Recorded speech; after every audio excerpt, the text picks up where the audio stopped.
in Africa. Gĩikaro-inĩ kĩrĩa gĩthaganĩtio nĩ ngwatanĩro ya aikari ya Kara na kambuni ya Kenya Power gĩa kwaranĩria na mũingĩ wa Machakos nĩguo kũmenya mamwe ma mathĩna megiĩ thitima kaunti-inĩ ĩno, nĩkuo mũrũgamĩrĩri mũnene wa Kenya Power gĩtarũ kĩa Nairobi atarĩirie atĩ ũhoro wa ũici na wanangi wa indo cia thitima no thĩna mũnene. Vandalism is a major setback to the sector, and today we are talking about vandalism of transformers.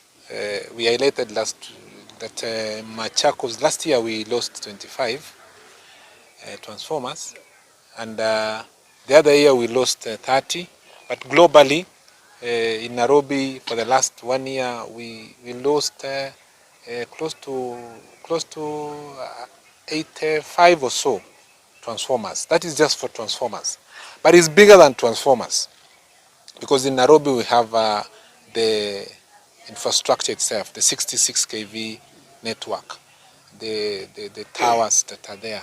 Nĩ ciĩko Wacwarauga ikinyanagĩrio nĩ andũ anini na itanya rĩa kwĩguna o ene, no macũngĩrĩro nĩ hathara to kũrĩ Kenya Power tu, no nĩ nginyagia kũrĩ ũkũria wa ũtonga wa bũrũri. Economic impact of vandalism is huge, and not only just the material element of it, but the opportunity cost, because when you lose a line that is that big, then you affect so many people, including industries.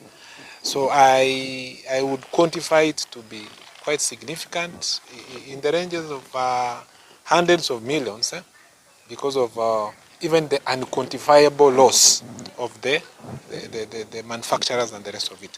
Hathara ĩno ya ũici na wanangi wa indo cia gũtambia thitima ũhinyĩrĩirie Kenya Power kuongerera ũgitĩri makĩria kũrĩ indo ciao, ũndũ ũrĩa ũrambatĩria thogora wa thitima ũrĩa mũthia ũgwagĩra mũhũthĩri. We have to have some other level of guarding of our substations, because the first level may not be secure. For transformers, we have to weld them on the structures, and then and I think and now we are partnering again with the now people like scrap metal dealers, the DCI.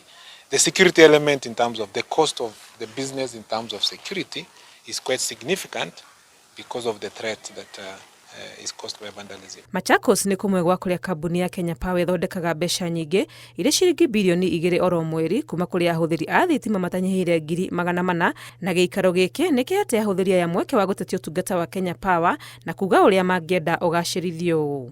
Personally, I'm a very dissatisfied customer of Kenya Power, and I have complained this many times.